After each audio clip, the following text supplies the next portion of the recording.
இப்போ நான் உங்களுக்கு வந்து சனி தசை நடந்துக்கிட்டு இருக்கு. சனி தசையில் இப்போ சந்திர புக்தி நடந்துக்கிட்டு இருக்கு. சரிங்க சார். சனி தசை உங்களுக்கு அப்படி ஒன்றும் பெரிய கஷ்டங்களை கொடுக்காத ஒரு யோக தசை தான். சனி 7ஆம் இடத்துல இருந்தாலும் திக்பலத்தோடு இருக்கிறது ஒரு நல்ல அமைப்பு தான். ராசியை லக்னத்தை லக்னாதிபதி உச்சமான யோக ஜாதகம். சனி தசை யோகம்தான். 10ஆம் இடத்துல குரு இருக்கிறது. 10ஆம் இடத்துடைய தொழில்கள் அமையக்கூடிய ஒரு அமைப்பு. என்ன கேட்கணும்? இல்ல சார், எல்லாம் நல்லா தான் இருக்குன்றாங்க.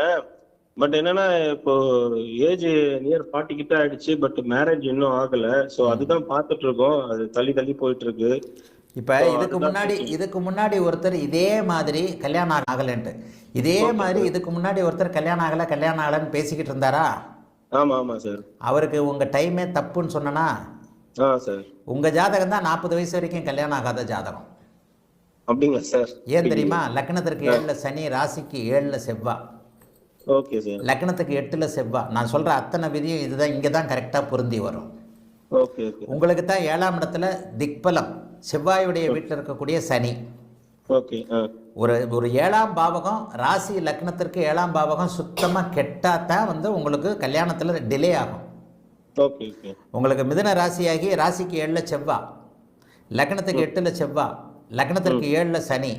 காசு பணம் எல்லாமே இருக்கும், கல்யாணம் தான் டிலே ஆகும். ஏன்னா லக்னாதிபதி உச்சம். ஆமா ஆமா.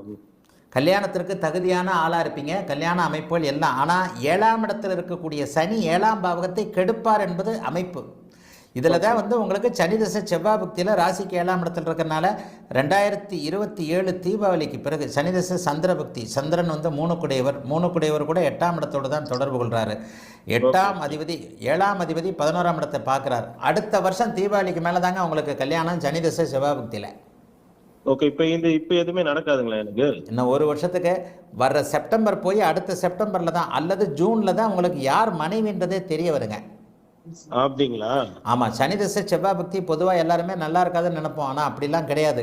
இங்கே 7ஆம் அதிபதி 8ல் மறைந்து 11ஆம் இடத்தை தொடர்பு கொள்வது. அதே மாதிரி சனி 7ஆம் இடத்துல இருக்கிறது, ராசிக்கு 7ல் செவ்வாய் இருக்கிறது. சனி தசை செவ்வாய் பக்தியில் தான் உங்களுக்கு கல்யாணம். ஓகே. அதனால கல்யாணம் கண்டிப்பாக ஆகும். சனி தசை செவ்வாய் பக்தியில் கல்யாண அமைப்பு உறுதியாக உங்களுக்கு உண்டு. இந்த தீபாவளிக்கு போய் அடுத்த தீபாவளிக்கு மேலே உங்களுடைய மனைவி யாருன்னு தெரியுங்க, நிச்சயமாக உங்களுக்கு கல்யாணம் ஆகும்.